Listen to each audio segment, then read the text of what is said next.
एक शादी की तरकीब बड़े धूमधाम से जारी थी। दूल्हा दुल्हन बड़ी शान और शौकत के साथ स्टेज पर बैठे हुए थे।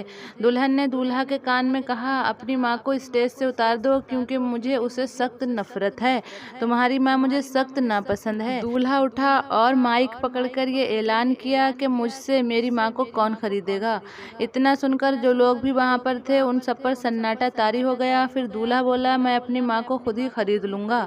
उसने शादी की अंगूठी उतार कर फेंक दी और दुल्हन को तलाक दे दी और माँ के कदमों में बोसा देते हुए कहा, मैंने नफा का सौदा किया। तब वहाँ मौजूद लोगों में से किसी ने पूछा, आखिर क्या हुआ?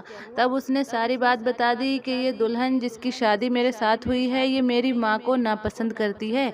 इसने मुझसे कहा है कि मैं अपनी माँ को स्टेज से उतार दूं। जो लड़की एक ही दिन में मुझसे मेरी माँ की बुराई करती है और मुझे उससे अलग करने की कोशिश करती है, मैं उस लड़की के साथ नहीं रह सकता, इसलिए मैं इसको तलाक देता हूँ। वहाँ मौजूद सारे लोगों में सन्नाटा छा गया और सभी लोग तालियां बजाने लगे और उस आदमी की तारीफ करने लगे क्योंकि उसने वाकया नफा का सौदा किया था।